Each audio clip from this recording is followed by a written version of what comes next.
के लिए दावत सुमन देती हूँ शामिया बिन्त मोहम्मद साजिद को, वो आए और तकरीर पेश करें। इनकी तकरीर का उन्वान है हिंदुस्तान के मुस्तकबिल के आईने।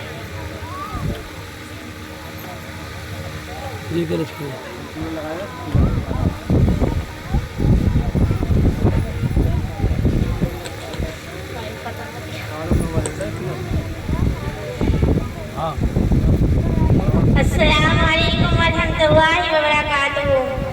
अल्हम्दुलिल्लाह रब्बिल आलमीन वस्सलातु वस्सलाम अला सय्यिदिल अर्ज़ि वल अज़्म व अला आलिहि व सहबिहि व साहिबिर रसूल, अम्मा बाद। फ़अऊज़ु बिल्लाहि मिनश शैतानिर रजीम, बिस्मिल्लाहिर रहमानिर रहीम। क़ाल अल्लाहु तबारक व तआला फ़िल क़ुरआनिल मजीद व ला तहीनु व ला तहज़नु व अंतुमुल आलौना इन कुंतुम मुमिनीन। सदक़ल्लाहुल अज़ीम।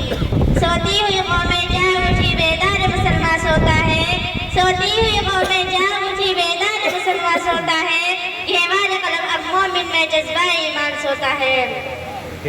अज़ीज़ सामियान, आज जिस मौजू पर अपने मारूज़ात को शुक्रगुज़ार करना चाहती हूँ वो बड़ा पुरदर्द और हैरत अंगेज़ है। मुझे उम्मीद है कि जिस दर्द और जज्बे के साथ ये सारी बातें कही जा रही है उससे ज़्यादा तलब और तड़प के साथ सुनी जाएंगी। हम और आप जिस मुल्क की सरजमीन पर जिंदगी गुजार रहे हैं, ये मुल्क एक जमहूरी मुल्क है। सैकड़ों मज़हब के मानने वाले लोग इस मुल्क में मौजूद हैं। ये मुल्क मुख्तलिफ कौमों का मस्कन है, ये मुल्क मुख्तलिफ तहज़ीबों का गहवारा है।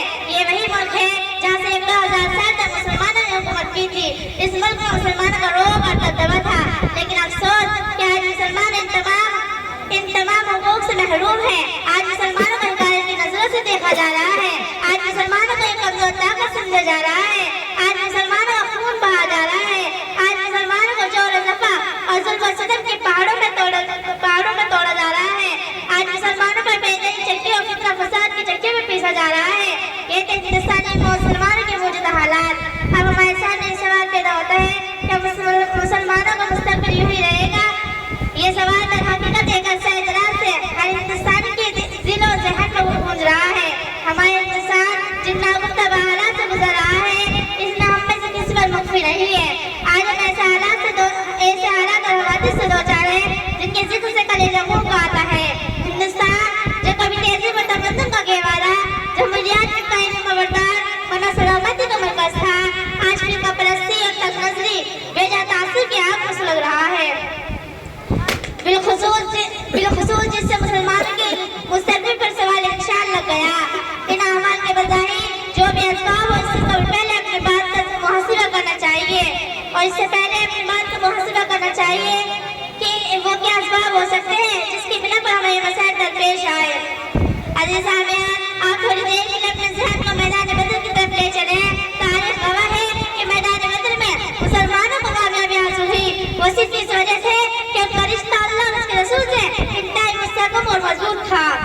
वरना कामयाबी के जुमले ज़ाहिर असबाब तो मुश्किल के पास थे, क्योंकि इतने बड़े बड़े व्यवसाय कुफ़ार मौजूद थे और उनके पास तमाम जंगी हथियार फराहम मौजूद थे और बड़े जोश और खरोश के आलम में और इधर पत्थर और मुसलमान बेसर और सामानी के आलम में किसी के पास तलवार है तो नेज़ा नहीं और किसी के पास नेज़ा है तो तलवार नहीं। इस तंदुरुस्ती और बेबसी के आलम में मुसलमानों को कामयाबी हासिल हुई। वो क्यों? वो इस वजह से कि उन नफूस गुस्से का ईमान बात सिर्फ भी हमने हुआ जमीना का मिजाज था।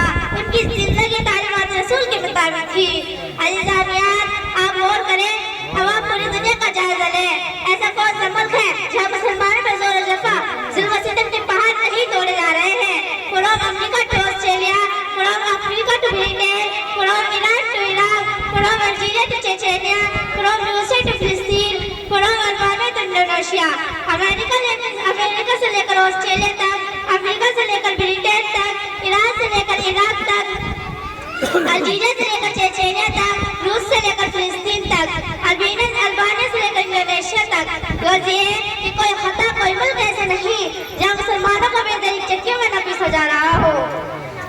जहाँ देखो, जिस मुल्क की तरफ देखो, वहाँ फलस्तीन पर जमीनें तंग की जा रही हैं। अगर किसी तलवार के साए में कोई गर्दन है तो मुसलमानों की गर्दन है। अगर किराशकों को कोई निशाना है तो वो यही कलमा है। अगर कमर बिस्तर के कोई खिलाफ है तो वो सिर्फ और सिर्फ यही हक मुस्लिम कौम है। अजीज साहब, आप दूर न जाए, आप खुद अपने मुल्क का जायजा लें। ऐसे कौन से मुजालिम हैं जो हम पर जुल्म नहीं कर रहे हैं। आप खुद अपने लिए तारीख की वजाहत कीजिए तो आपको मालूम होगा कि अगर किसी ने किसी कौम या किसी मुल्क की सरबुलंदी की है तो वो ताजरों की जमात है। आज़ादी के वक्त मुसलमानों की सनअत और तिजारत इंतहाई फ़रोग़ और कामयाबी की मंजिल पर गामज़न थी, लेकिन दुश्मनान इस्लाम ने मुसलमानों की सनअत और तिजारत को कमज़ोर करना शुरू किया। उन्होंने ये खुफिया साजिशें की कि जिन बड़े बड़े शहरों में मुसलमानों की सनअत और तिजारत है उन सब में दंगा फसादात की शोले भड़काए जाए। From the land of Muradabad to Meerut, from the land of Kanpur to Aligarh, from the land of Saharanpur to Firozabad, from Bhagalpur and Ahmedabad to Mumbai। Kanpur की धरती से लेकर अलीगढ़ तक, मुरादाबाद की सरजमी से लेकर मेरठ तक, सहारनपुर की सरजमी से लेकर फिरोजाबाद तक, भागलपुर और अहमदाबाद से लेकर मुंबई तक। गर्जिए कि जिन बड़े बड़े शहरों में मुसलमानों की सनअत और तिजारत थी उन सब में दंगा फसादात करवाकर मुसलमानों की सनअत और तिजारत को कमजोर करना शुरू किया। जुल्म और इस्तिबदाद की इंतहाई हद बढ़ गई कि उन दुश्मनान इस्लाम ने मुसलमानों की सनअत और तिजारत के बाद उनकी जान व इज्जत आबरू पर हमला करना शुरू किया। जालिम के सूरत में जालिम दरिंदों ने हमारी माँ और बहनों का नंगा नाच नचाया और उन्हें जमीन पर ला खड़ा कर और उन्हें सड़क पर ला खड़ा कर दिया और खुद कतार में नंगे जुलूस देख रहे और बेचारी शर्म के मारे मुसलमानों को आवाज लगाती रही। लेकिन हमारे रेशमी बेलदार बिस्तर पर आराम करते रहे और बिस्तर से उठ न सके।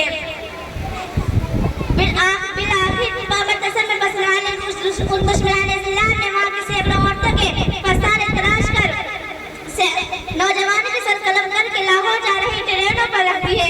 उन पे ये शायर लिख दिया और मैं ये तक लिख मारा कि लो ये हदिया है, कबूल कर लो। माँ की तो शहजाद ने ये शायर पढ़ते हुए खुदकुशी कर ली। बनाए क्या समझ के शाह गुल पराशी अपना, बनाए क्या समझ के शाह गुल पराशी अपना, वतन में आह के रहना हो जो वतन में